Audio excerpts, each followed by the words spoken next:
Hemos visto termodinámica de sustancias puras. Primera y segunda ley de la termodinámica.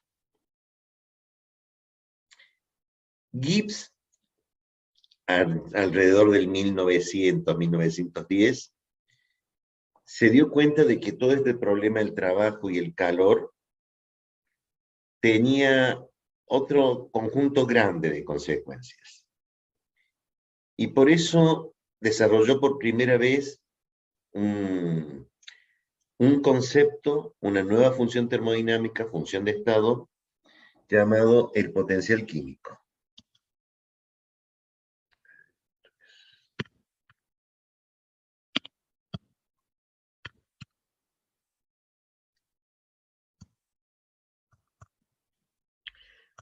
Es la letra griega mu, y se lo lee mu sub i, el potencial químico. Le dio una definición, le dio lo definió claramente, y cada vez que se pregunta cuál es la definición del potencial químico, tiene una única respuesta. Es la derivada de la energía interna del sistema con respecto al número de moles del componente I, manteniendo S, B y NJ constantes. Las variables entropía y volumen son las variables naturales de la energía interna. Y esta es una variación de la energía interna del sistema con respecto al número de moles. Este simple concepto de esta nueva función termodinámica de estado hace que tenga innumerables consecuencias a lo largo del análisis de las soluciones o el análisis de las mezclas.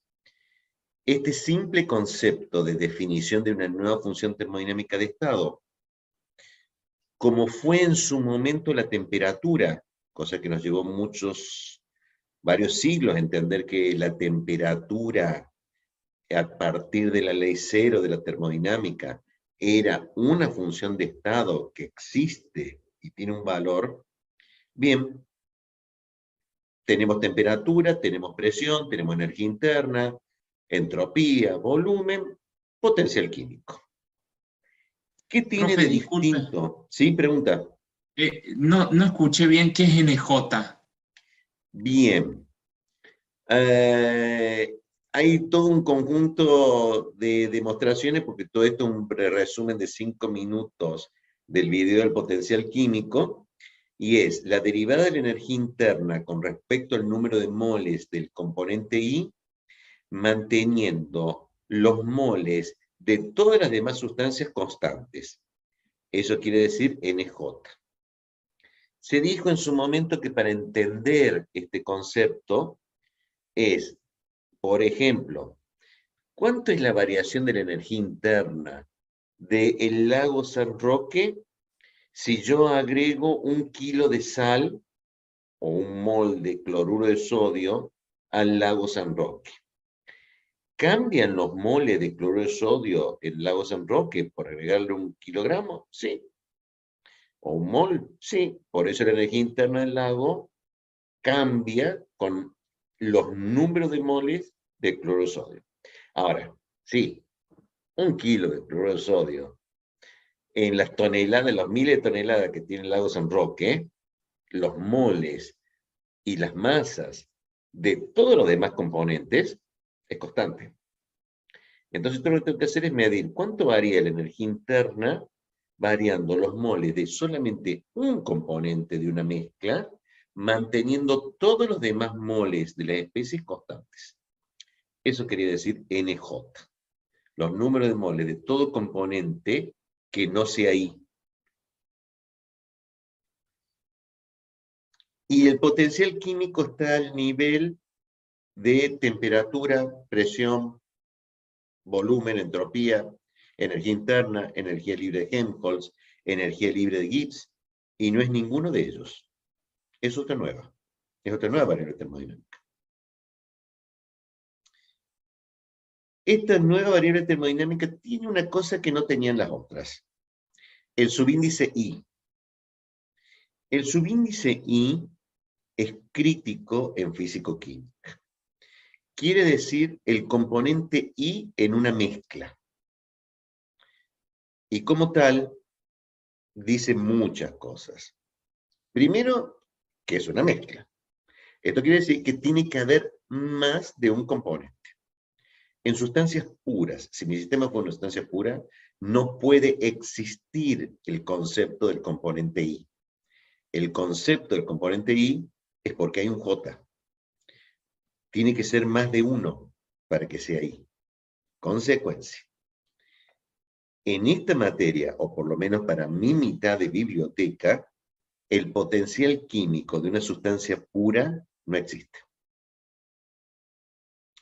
No existe el potencial químico de una sustancia pura porque jamás podría decir yo que voy a calcular la derivada de la energía interna con respecto al número de moles de ese componente puro si no puedo mantener los moles de otras sustancias constantes. O sea, el concepto de potencial químico es un concepto que surge debido a una mezcla y es indefectiblemente en una mezcla, y el potencial químico no es de la mezcla. No existe un potencial químico de un sistema de 10 componentes. Existe el potencial químico de cada uno de los 10 componentes que están en el sistema. Es el potencial químico de un componente en una mezcla. Tiene tantas consecuencias que no me va a alcanzar el pizarro. Entre ellos, por ejemplo, debido a que lo estoy haciendo con respecto al número de moles, por generalidad, o sea, porque esto me va a permitir tener una expresión genérica del potencial químico y no en masa, que quiere decir genérico, me sirve también para reacciones químicas que están gobernadas por moles. Una de sus primeras consecuencias es que el gran problema de la concentración en mezclas está gobernada termodinámicamente por la fracción molar. Fuerte conclusión. El uso de la fracción molar como variable de composición para físico-química no es caprichoso, no es arbitrario. Surge inherentemente de la definición de potencial químico. Surge que la variable de preferencia, la variable de composición que me describe mi sistema, es la fracción molar. Muchas consecuencias tiene esto. Quiere decir que todo lo que vi en otras materias, o sea, por ejemplo, analítica. En analítica no me importaba la fracción molar, me interesaba la composición, la concentración molar. Yo necesito la concentración molar, ¿está bien? La normalidad, la formalidad, la molalidad, bueno, no. En físico-química se demuestra que con esta definición de potencial químico, la variable natural de composición es la fracción molar. Por eso es que todo lo que nosotros vamos a expresar en físico-química, casi todo, diría yo, vamos a ver algunas excepciones importantes, pero las vamos a ver, el resto de esta materia está basado en fracción molar. ¿Quiere decir que no hay otra unidad de composición? No. Está la concentración molar, la densidad molar, está toda la unidad de concentración que vieron a lo largo de toda la carrera hasta el momento. Pero la práctica indicaría, la buena práctica indicaría que todo el dato que yo no tenga en fracción molar, tengo que arreglármelas para llevar la fracción molar. Y si me piden en otra unidad de concentración, pues tendré que salir de la fracción molar e irme a cualquier otra unidad de composición. Por suerte,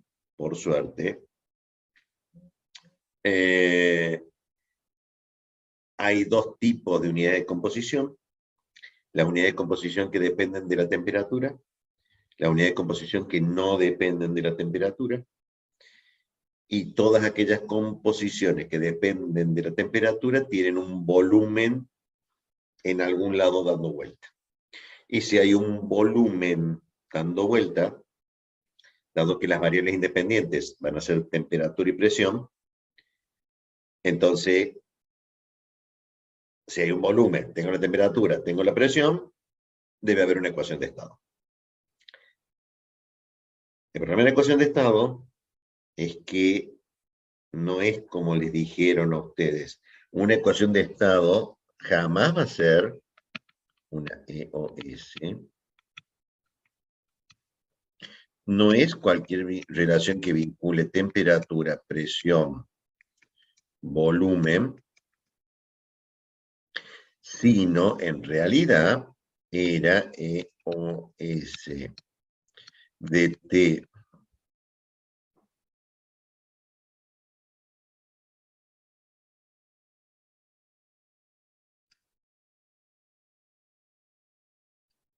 que era igual a 0. Era con el volumen molar. Porque si yo no ponía el volumen molar, quiere decir que la ecuación de arriba estaba mal. Que la ecuación de arriba, lo que le faltaba, era que era también función de los números de moles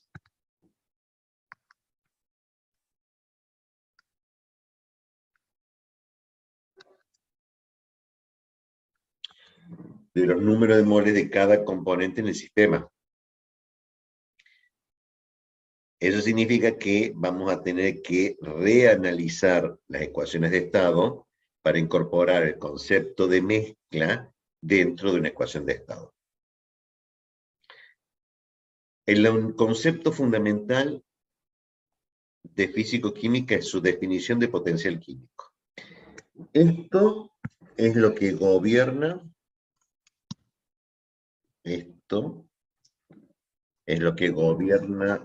de físico-química.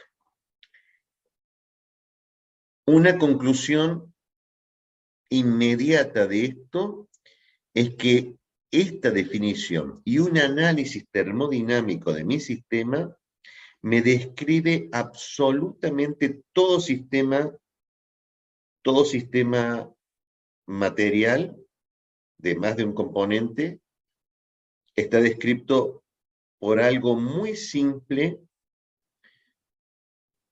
que es un conjunto de ecuaciones que describe todo sistema, y este conjunto de ecuaciones que describe todo el sistema es simplemente que el potencial químico del componente I en la fase alfa es igual al potencial químico del componente I en la fase beta para I igual a 1 hasta NC. Para alfa, estos son NC ecuaciones, mu sub I beta, mu sub I beta es igual a mu sub I gamma, y así sucesivamente para tantas ecuaciones como fases menos 1 tenga,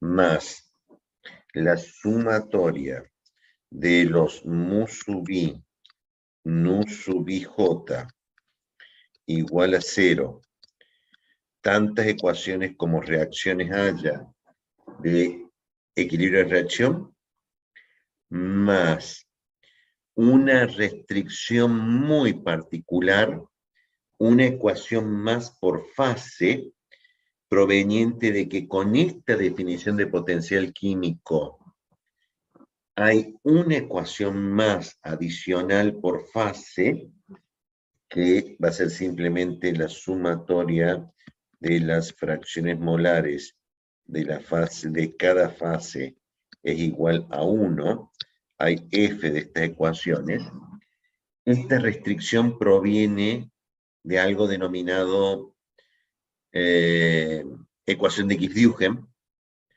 que es una fuerte consecuencia matemática de funciones homogéneas de grado 1.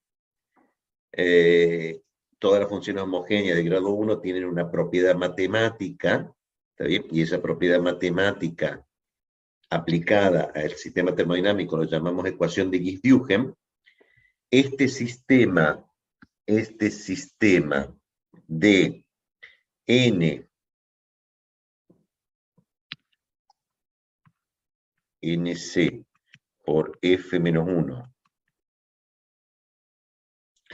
nc por f más r más f ecuaciones describe absolutamente todo sistema en equilibrio termodinámico, compuesto de F fases y NC componentes. Este sistema de ecuaciones que describe absolutamente todo el sistema, todo sistema de F fases y NC componentes, es el que nos pasamos 3/4 partes de la materia tratando de resolver este sistema de ecuaciones. O sea, este concepto es central. Todo sistema de equilibrio está descrito por estas ecuaciones. Hay otras dos ecuaciones triviales, que las temperaturas de cada fase son iguales, que las presiones de cada fase son iguales, son ecuaciones triviales de poca utilidad. Este sistema de ecuaciones describe todo sistema de equilibrio. Tiene una consecuencia. Un análisis de grado de libertad sobre este sistema de ecuaciones, analizando los números de variables y analizando el número de ecuaciones, me conduce al segundo concepto importante, que es grado de libertad de un sistema. Los grados de libertad de cualquier sistema es igual a el número de componentes independientes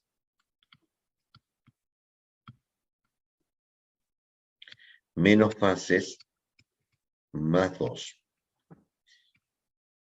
Lo que denominamos la regla de las fases de Gibbs. ¿Por qué lo denominamos la regla de la fase de Gibbs?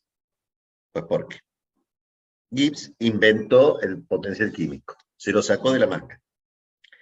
¿Para qué? Para hacer este sistema de ecuaciones. ¿Y para qué quiso hacer este sistema de ecuaciones? En realidad no es para el grado de libertad. Lo quiso hacer porque resolvemos el sistema de ecuaciones.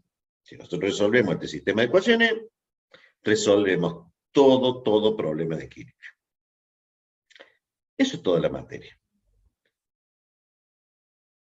¿Cómo toda la materia? Sí, esto es toda la materia. Todos nuestros problemas ahora van a conducir a cómo resolvemos todo esto. Sí. A ver, muy bonito, la teoría es muy bonita, apliquémosla. Sin embargo, esta teoría es exacta. O sea, no hay nada más allá de este sistema de ecuaciones. Es definitivo. ¿Por qué este sistema de ecuaciones? ¿Por qué este sistema de ecuaciones describe todo sistema de equilibrio? La verdad no lo sé. Porque el por qué es por la ley 0, la ley 1 y la segunda ley de la termodinámica. La tercera acá no cuenta. Pero por la primera y la segunda ley de la termodinámica,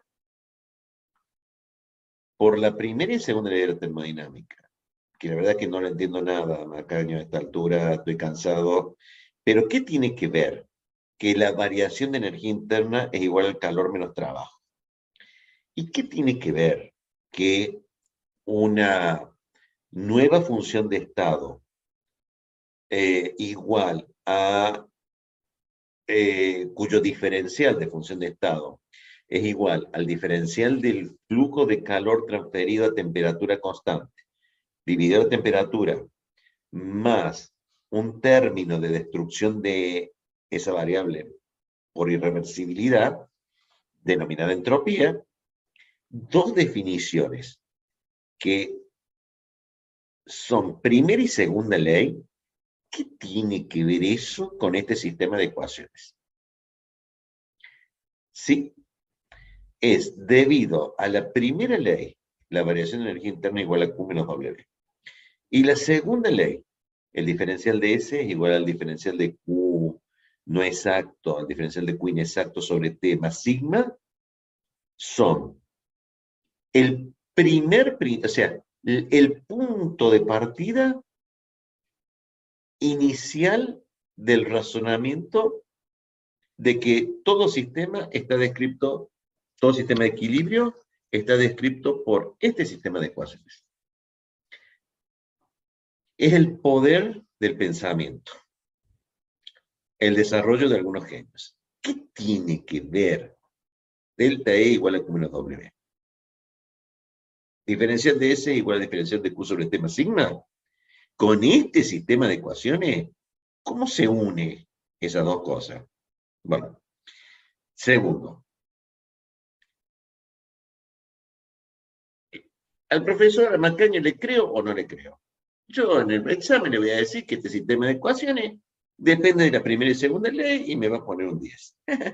No, porque no sea cosa que Macaño diga, prof, estimado, no te entiendo. ¿Qué tiene que ver la primera y la segunda ley con este sistema de ecuaciones? Bien, hay que hacer todo el razonamiento. Hay que hacer todo el razonamiento. Si la primera ley es esta, si la segunda ley es esta, entonces el diferencial es esta, la ecuación fundamental termodinámica es esta. Entonces, depende de los moles, no depende de los moles, defino el potencial químico, después analizo cuando el sistema está en equilibrio. Cuando el sistema está en equilibrio, resulta ser que los potenciales químicos tienen que ser iguales. Y entonces, como los potenciales químicos tienen que ser iguales, y tengo que analizar que si hay una reacción química, entonces hay variación de los potenciales químicos, y me queda esta. Hay un hilo conductor lógico, usando el análisis matemático, usando el álgebra, que me vincula primera y segunda ley con este sistema de ecuaciones. ¿Tengo que saberlo? Sí. ¿Tendré que explicarlo? Sí. La explicación puede llevar unas 5 horas más o menos si yo parto de primera y segunda ley. Por eso quizás en los videos yo parto de puntos superiores, asumiendo, por ejemplo, que ustedes ya saben la ecuación fundamental de la termodinámica, la primera y la segunda ley reunida, que ustedes ya saben el concepto de reversibilidad y irreversibilidad, saben el concepto de función de estado, entonces vamos a encontrar una trayectoria, una transformación reversible que haga que el término de destrucción de entropía por irreversibilidad sea cero. Entonces, y así sucesivamente, todo un conjunto de etapas, de secuencias lógicas que conducen al desarrollo de este sistema de ecuaciones.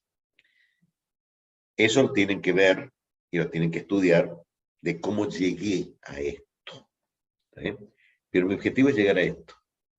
Mi objetivo en la materia es desarrollar que todo sistema de equilibrio está descrito por este sistema de ecuaciones, y a partir de aquí lo que yo voy a tratar de hacer, o sea, a partir de acá, dejo este tema y me enfoco en cómo hacer para resolver este sistema de ecuaciones. Ese va a ser mi problema. Para resolver este sistema de ecuaciones, primero, la teoría es muy bonita, ingeniero. Y esta teoría, para colmo, es exacta, tan exacta como la primera y la segunda ley de la termodinámica. Pero también tiene los problemas de la primera y la segunda ley. ¿Por qué tengo una confianza ciega en la primera ley de la termodinámica? Porque nadie pudo encontrar una máquina perpetua de la primera especie. Pero encontrar una máquina perpetua de la primera especie también involucra un error, una determinación experimental con un error de medición. Lo que hemos encontrado es que, independientemente del error de medición, las ecuaciones, las leyes de termodinámica se cumplen.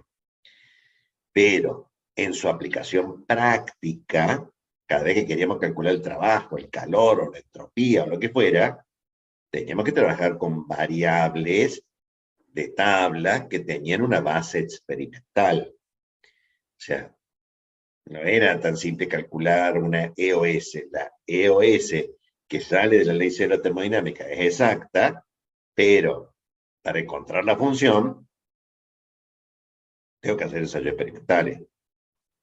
Y normalmente no mido exactamente lo que quiero, sino que mido algo y de eso encuentro otra cosa, y de eso encuentro otra cosa, y de eso encuentro otra cosa para llegar a esta ecuación, a este sistema de ecuación. Entonces, una vez definido que la materia se basa en resolver este sistema de ecuaciones que describe todo equilibrio de sistemas materiales, me voy a abocar a definir un poco de funciones complementarias cuyo único objetivo es tratar de resolver este sistema de ecuaciones.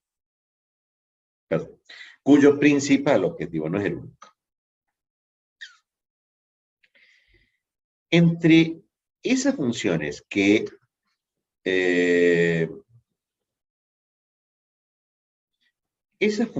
me van a permitir resolver ese sistema de ecuaciones, definido el potencial químico, es una igualdad curiosa, también desarrollado por Gibbs, porque justamente él se dio cuenta de este problema, se dio cuenta inmediatamente.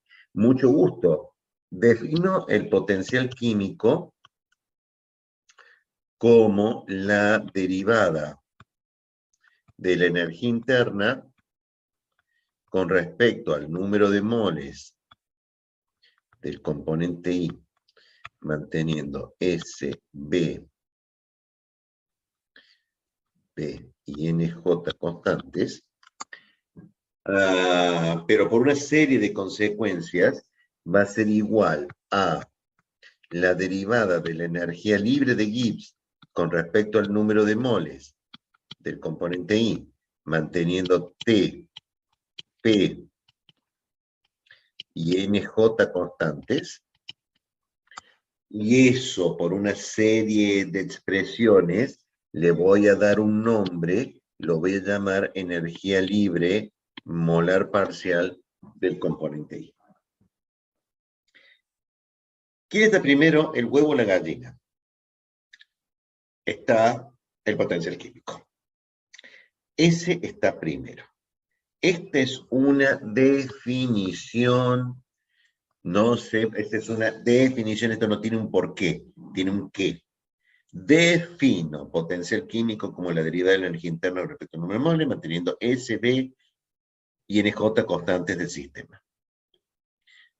Por una serie de razones también lógicas, resulta ser que es igual a una propiedad que yo voy a llamar energía libre molar parcial, que es un ejemplo más de un conjunto de variables termodinámicas que, como yo elegí temperatura y presión como variables independientes, da origen a toda una familia de funciones, porque las temperaturas y las presiones constantes, o las temperaturas y las presiones elegidas como variables independientes, se las elige porque son las más fáciles de manipular, porque son variables intensivas, fácilmente medibles, entonces tengo una particular preferencia por elegirlas como variables independientes, más variables independientes son indefectiblemente los números de moles de cada uno de los componentes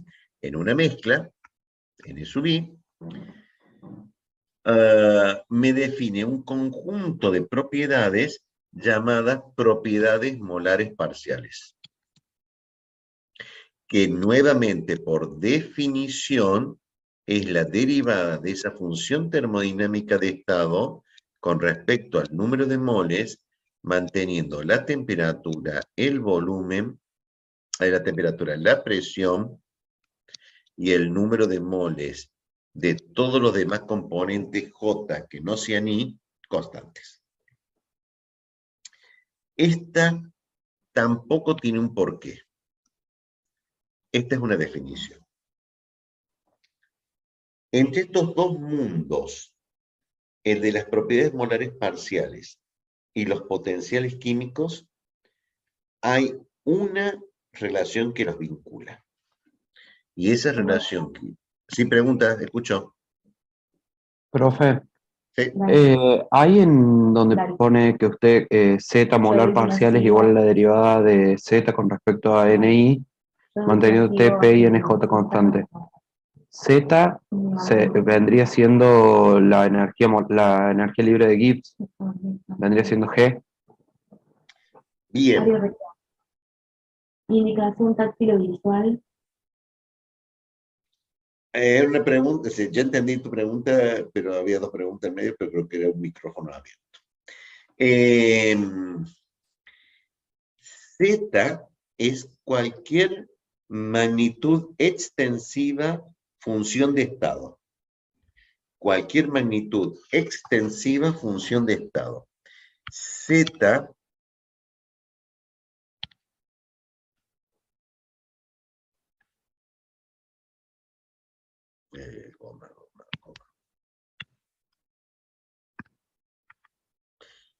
Z es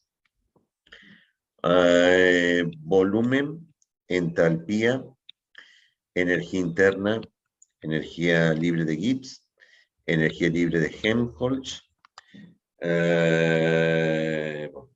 Es cualquier función termodinámica, función de estado, magnitud extensiva. Es una forma abstracta de denominar a cualquiera de estas variables extensivos. No puede ser ni temperatura ni presión porque son intensivas. O sea, solamente son extensivas. Para no tener que estar escribiendo B, H, E, G o A, S, me está faltando la entropía, que son magnitudes de funciones de estado, magnitudes extensivas, las llamo Z. ¿Sí? Bien, y a raíz de eso tengo otra pregunta. Si Z puede ser cualquiera de esas magnitudes, ¿por qué se tiene que hacer manteniendo la temperatura y la presión constantes si, por ejemplo, para la energía interna las variables naturales son la entropía y el volumen? Bien, no lo sé, es porque es por definición.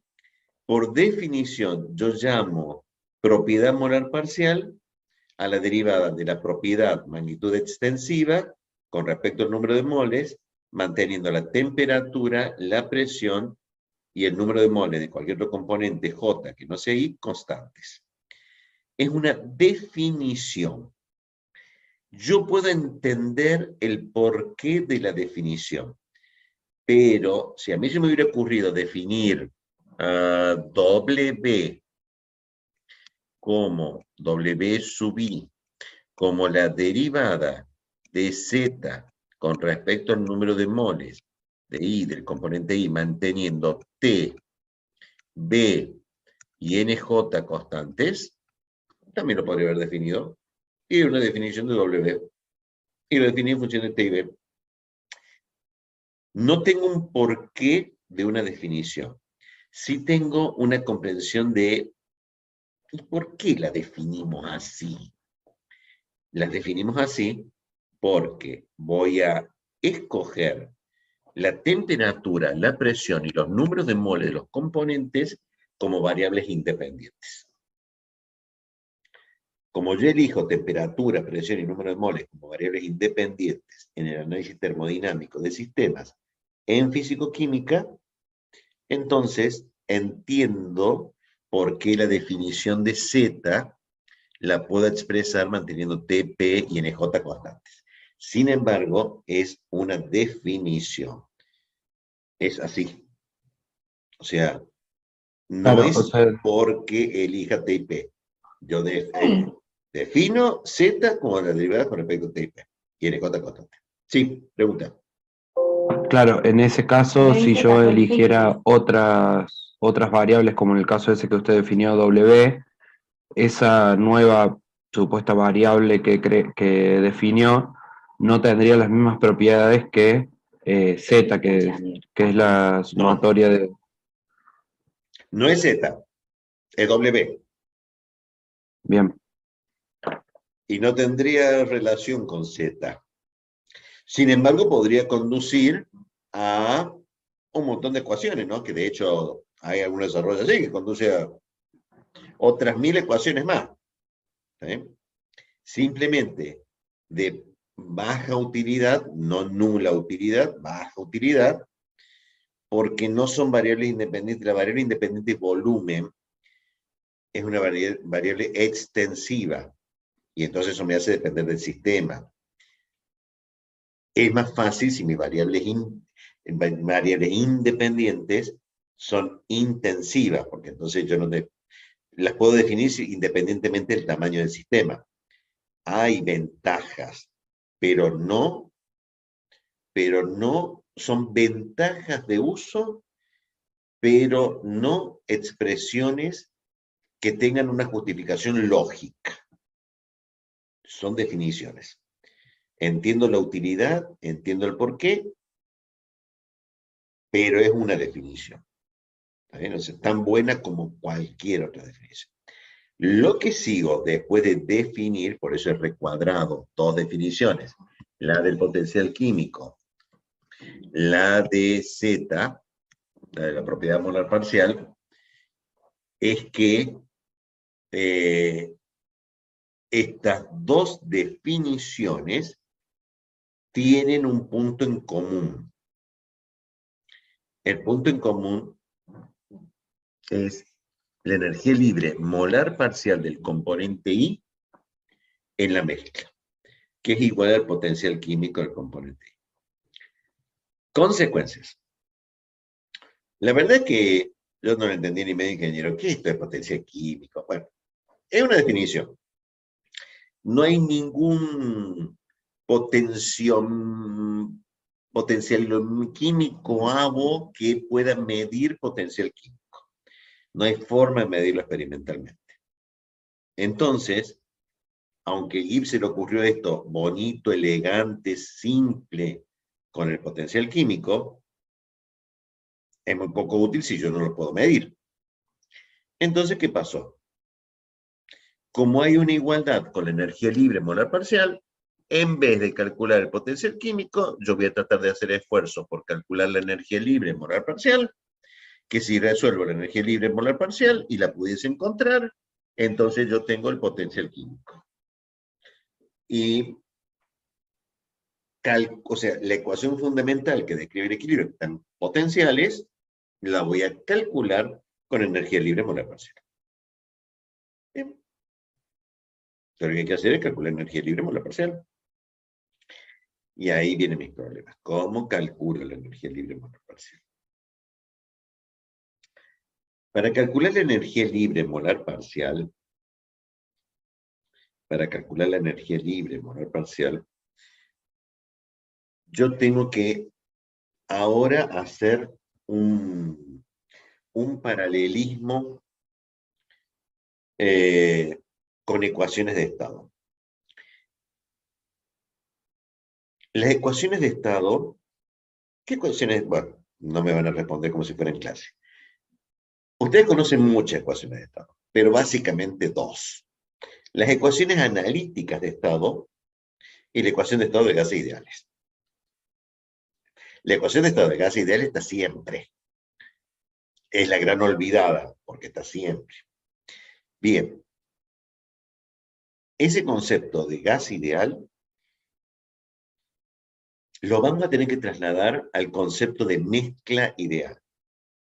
Entonces, de la misma forma que nosotros armamos nuestra estructura de ecuaciones de estado, a partir de la ecuación de estado de gases ideales, y después vimos la de Virial, y después vimos las analíticas como derivados del desarrollo de Van der Waals, Y después vimos un montón de cosas, pero en realidad eran variantes de la ecuación de estado de gas ideales.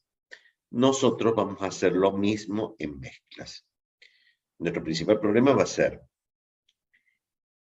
cómo calcular esta energía libre molar parcial a partir de una mezcla ideal, y después de que yo tenga la mezcla ideal y vea qué le pasa a la energía libre molar parcial de una mezcla ideal, voy a entrar con que la mezcla no es ideal, tiene una realidad. O sea, voy a estar en el mismo punto que las ecuaciones de estado analíticas. Tengo una ecuación de estado de gas ideales.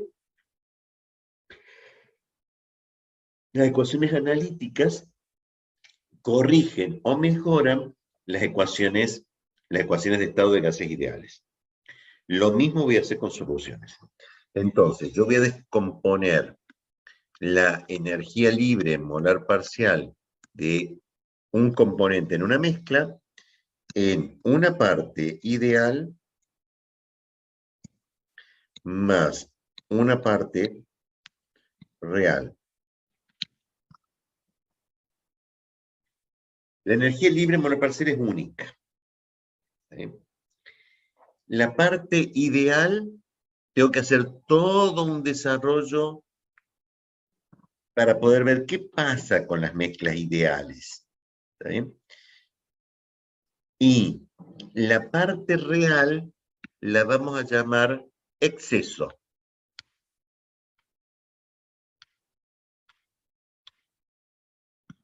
¿Qué quiere decir exceso? Pues la diferencia entre la propiedad y la propiedad ideal.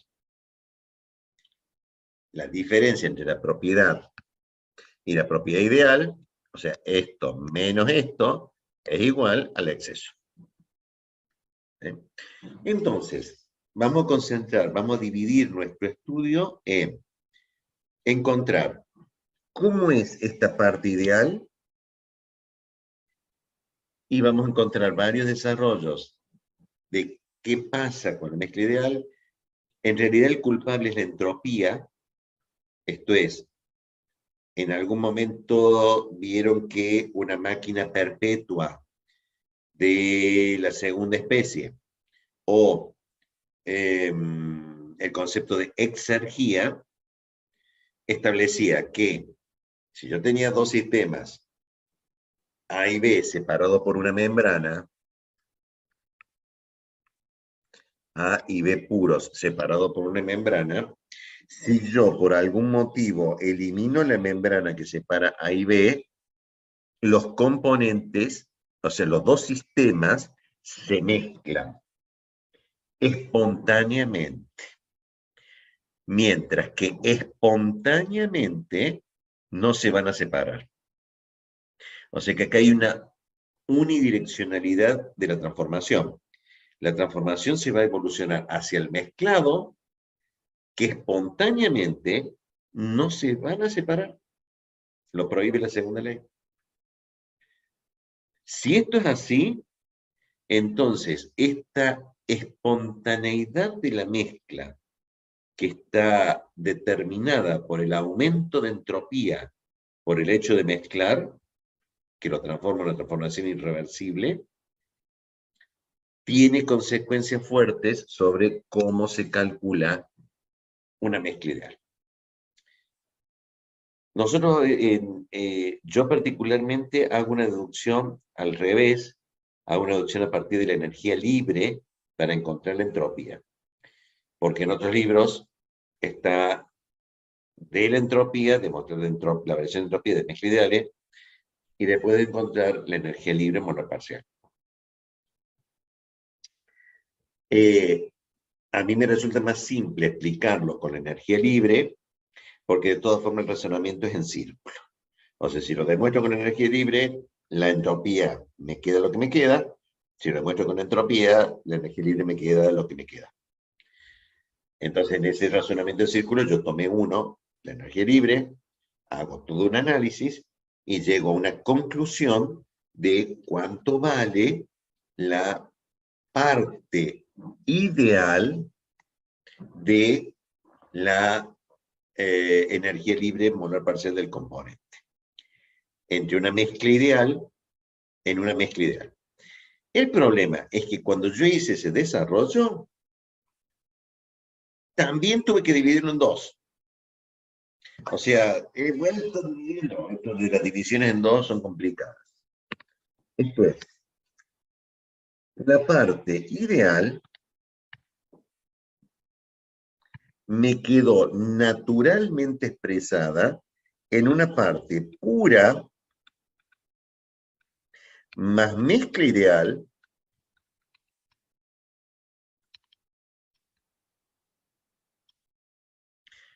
que con el exceso me da la energía libre molar parcial de un componente en una mezcla. O sea, el concepto de mezcla ideal contiene en sí mismo el concepto de mezcla de puros. Entonces, ¿qué es ese ejemplo que yo acabo de dar? Tengo un sistema compuesto por A y B. ¿Cómo compuesto por A y B? Por compuesto por A y B puros, con una membrana en medio. Rompo la membrana, se mezclan, pero en su origen eran puros. Entonces, el puro me queda acá, dando vuelta indefectiblemente para calcular la energía libre molar parcial. Es por eso, por ese simple hecho, resultado de analizar una mezcla ideal, o sea, desde el punto de vista conceptual, la importancia de hacer un análisis de mezcla ideal es que una de sus consecuencias del análisis de mezcla ideal es que la mezcla ideal depende de propiedades de las sustancias puras. Y por suerte, ustedes son expertos en calcular propiedades de las sustancias puras, entre ellas energía libre molar parcial. Entonces, para poder calcular un problema de mezcla, yo necesito calcular el potencial químico. Para calcular el potencial químico, yo voy a calcular la energía libre molar parcial. Pero para calcular la energía libre molar parcial, yo voy a necesitar propiedades de puro, propiedades de una mezcla ideal y una parte que me refleje la no idealidad de la mezcla, la no idealidad de la solución. Para reflejar la no idealidad de la solución, Gibbs le dio una solución simple. Usó dos cosas que se las había inventado él, bueno, las dos las inventó él. Una ya la conocen. El concepto de fugacidad de un componente en una mezcla. Pero el concepto de fugacidad de un componente en una mezcla, que es extremadamente potente, tiene un pequeño problema. ¿Está bien? Y el pequeño problema es que el estado de referencia de la fugacidad era el componente gaseoso puro. Y si el estado de referencia es el componente gaseoso puro, esto anda siempre y cuando tenga componente gaseoso en condiciones razonables. ¿Qué quiere decir con esto? Supónganse de vuelta que se trata de la especie cloruro de sodio. La especie cloruro de sodio, gaseosa, es complicadísima porque funde a 600 grados, volatiliza, se volatiliza, se transforma gaseosa a los 1500 grados. No la tengo gaseosa. Tengo otras especies, además, un protón en una solución acuosa. ¿Cómo hago para tener un protón gaseoso? No puedo. Entonces, para ese tipo de escenario en donde yo no puedo tener el estado de referencia de la fugacidad, que el componente gaseoso puro a T y una atmósfera, entonces desarrollo otra función auxiliar llamado actividad. ¿Para qué me sirven? Pues simplemente para dar cuenta de esta no idealidad de la mezcla. O sea, la no idealidad de la mezcla está contemplada con la fugacidad, con la actividad del componente. Son dos formas de medir la no idealidad. Si pudiera, la más potente es la fugacidad. Pero como no puedo en todos los casos, En un gran número de casos voy a tener que recurrir a la actividad. ¿Qué es la fugacidad? ¿Qué es la actividad? Bueno, ahora ya tienen para entender por qué tengo que ver los videos de actividad y fugacidad. Son horas y horas para... Bueno, no, es un minuto, véanlo rápido, no porque se ve rápido. Pero la idea de encontrar la fugacidad y la actividad es para encontrar esta parte de la no idealidad de una mezcla, pero no debo olvidarme de que también dependo de una parte de una mezcla ideal y también dependo de una parte pura. Pero puro era de termodinámica. Yo no puedo terminar de resolver mi problema termodinámico sin esta parte. Bueno, poder puedo. Esto es, si yo soy muy vago, y no calculo esto, entonces paso esto al otro miembro, lo cual significa que voy a poner G sub I molar parcial menos G sub I puro, y le voy a dar un nombre. Lo voy a llamar delta. Delta G sub I molar parcial. Propiedad del incremento. Y a esta parte la voy a llamar propiedad en exceso.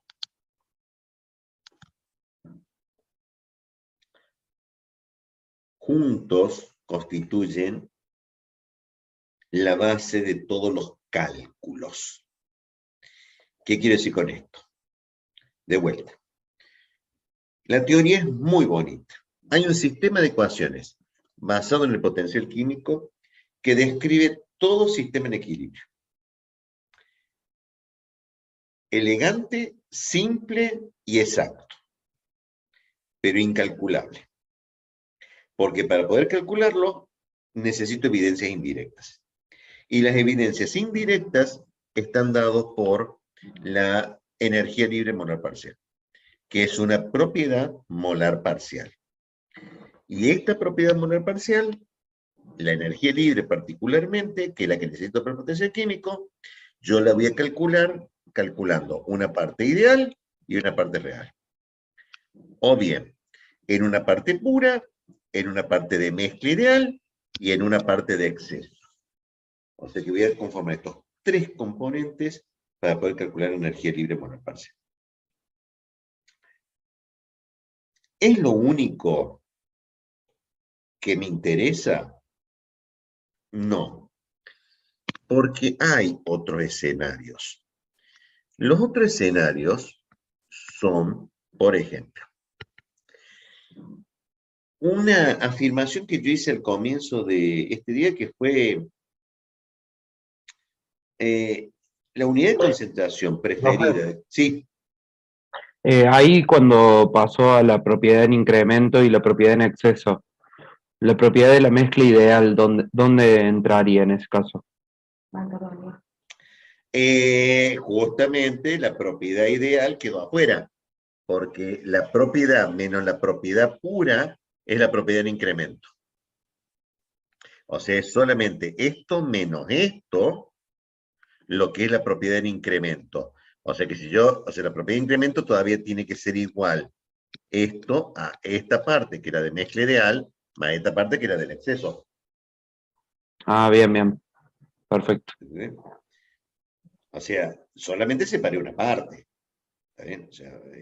O sea, solamente hice la diferencia entre la propiedad y la propiedad pura. La pura. ¿Está bien? Este es un tercer componente, o el sándwich del medio, que es el concepto de mezcla ideal. ¿Está bien?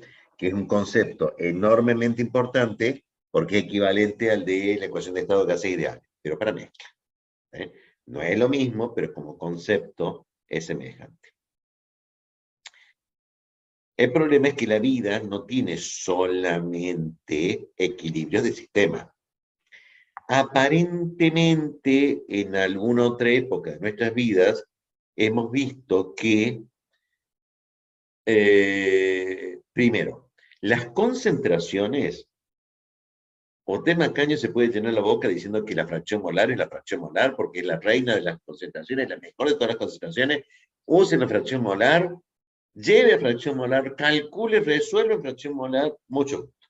Pero la verdad es que yo en analítica necesito concentración molar. Y para concentración necesito volumen. Quiere decir que hay una enorme cantidad de escenarios, volumen, y para sistemas, el concepto de caudal volumétrico, sistema de flujo, el concepto de caudal volumétrico, en donde el concepto del caudal volumétrico depende de el volumen molar de mi sistema, que es una mezcla. O sea que también tengo que tener en cuenta el impacto de la mezcla sobre los volúmenes. Pero además, también para sistemas de flujo, la primera ley de la termodinámica para sistemas de flujo decía que yo necesitaba calcular la variación de entalpía entre entrada y salida de mi sistema de volumen de control. Eso significa que yo necesito para calcular el calor o el trabajo, las entalpías de mezclas. Eso quiere decir que también necesito saber cuánto vale la entalpía molar de mi sistema.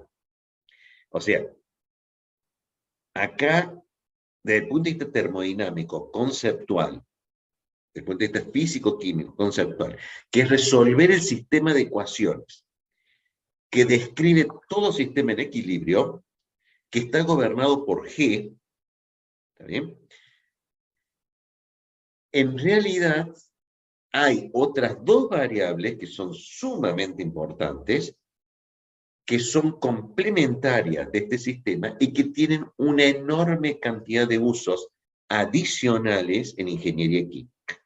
Son todos los problemas asociados al volumen y todos los problemas asociados a la entalpía. El problema es que ese tipo de sistemas, de vuelta, la primera ley de la termodinámica para el sistema de flujo decía delta H igual a Q menos W. Ese delta H era un delta H del componente de la mezcla o un delta H de la corriente, o sea, las entalpías de las corrientes o las entalpías del componente en la mezcla. Y cuando a mí me explicaron la primera ley de termodinámica del sistema de flujo, nunca me hablaron de componentes. Así que debe ser la entalpía de la corriente, pero la corriente tiene más de un componente.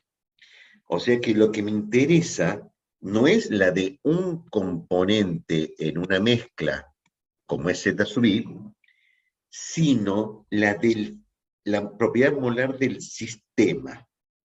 Esa propiedad la denominamos propiedad molar del sistema o propiedad molar integral del sistema. El concepto de integral va muy asociado al parcial. ¿Está bien? En general, en ingeniería química no le decimos integral, le decimos propiedad molar. ¿Está bien? La propiedad molar no es parcial. ¿Está bien? Para que sea parcial, tengo que decir claramente de un componente en una mezcla. Va junto a la frase. Yo no puedo decir propiedad molar parcial. Yo tengo que decir propiedad molar parcial de un componente en una mezcla. Porque la otra es una propiedad molar, es la propiedad del sistema.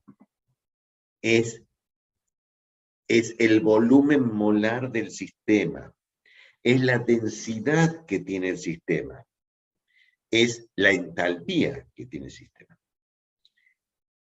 Bien, esta propiedad molar es fácilmente medible.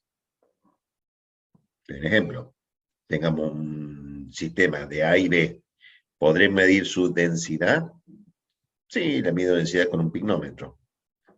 O un matrazo. Todo lo que tengo que hacer es medir una masa, dividir el volumen, convertirlo a moles, y saco moles por unidad de volumen. Es más difícil es tratar de separar. Si mi sistema es etanol-agua, sacar la masa de etanol para los moles de etanol, dividirlo por el volumen de no sé qué, y hacer lo mismo separado con la de el etanol que del agua.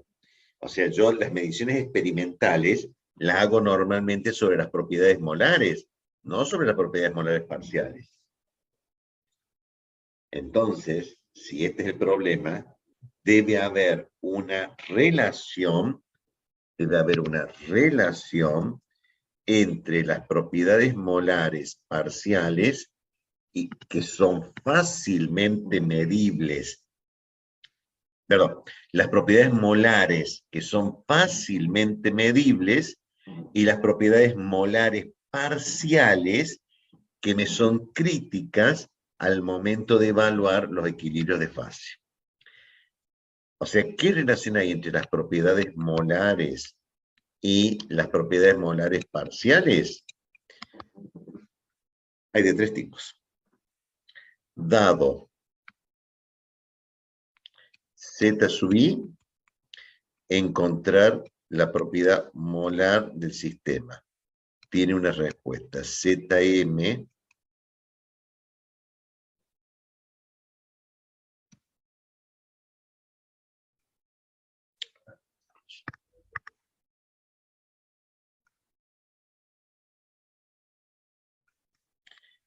Zm es igual a sumatoria de la Z sub I molar parcial X sub I. Dado, o sea, este es fácil. Dado fuerza y masa, encuentre la aceleración. Pero, ¿se podrá hacer la pregunta inversa? Dado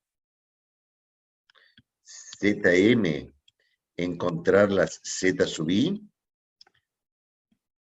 despejar al revés. Sí, se puede despejar al revés. Hay que ver cómo. Van a tener que encontrar la deducción y van a tener que hacer la deducción. Este camino se llama método de las tangentes. General, el método, o sea, nos expresamos en general que si yo tengo una propiedad fácilmente medible, como es Zm, como es el volumen molar de mezcla o la densidad de mi mezcla, quiero encontrar las propiedades molares parciales, lo que tengo que hacer es aplicar el método de las tangentes. Y mi tercer problema, dado n-1, n-2 sería, en un sistema binario, dado ZA, o sea, la propiedad molar parcial del componente A, ¿puedo encontrar la propiedad molar del componente B?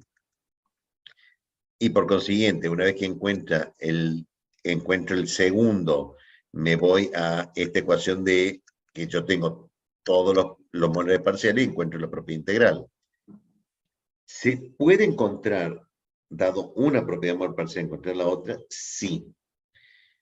Porque hay una restricción termodinámica fundamental, producto o derivado de una interpretación matemática de funciones analíticas de grado 1, funciones de Euler de grado 1, que permite resolver con la ecuación de Gies-Dügen. Si ustedes no me siguen copiando de Gies-Dügen, busquen el video, el capítulo de Gies-Dügen, cómo hacer para encontrar una propiedad molar parcial dada la otra. O sea, cómo encontrar una propiedad molar parcial dada la otra. Estos tres casos, que son relaciones entre las propiedades molares parciales y las integrales, es el machete básico que no pueden tener, pero es el fundamento básico que vincula propiedades medibles con propiedades necesarias. Las medibles son las integrales y las que necesito son las parciales. ¿Y por qué necesito las parciales? Porque el potencial químico es de un componente en la mezcla. No es el potencial químico de la mezcla, es de un componente en la mezcla. Está vinculado con la energía libre molar parcial, no la energía libre molar del sistema. Y la energía libre molar del molar parcial tiene un componente puro, un componente de mezcla ideal y un componente de exceso. El exceso lo voy a calcular con fugacidades o actividades. En realidad lo voy a calcular con coeficiente de fugacidad, coeficientes de actividad, ¿no? O sea, porque con los coeficientes de fugacidad, con los coeficientes de actividad voy a calcular actividades. Con las actividades calculo el exceso. Con el exceso más un concepto de mezcla ideal, que es una fórmula, porque las mezclas ideales son iguales, más un problema de puros, yo tengo la energía libre molar parcial de un sistema. Por otro lado, tengo un conjunto de propiedades integrales, un conjunto de propiedades molares fácilmente medible experimentalmente, que constituyen el conjunto de relaciones que existen entre las propiedades molares y las propiedades molares parciales. Es conjunto de propiedades extremadamente útil para pasar de uno a otro, de propiedades molares a propiedades molares parciales.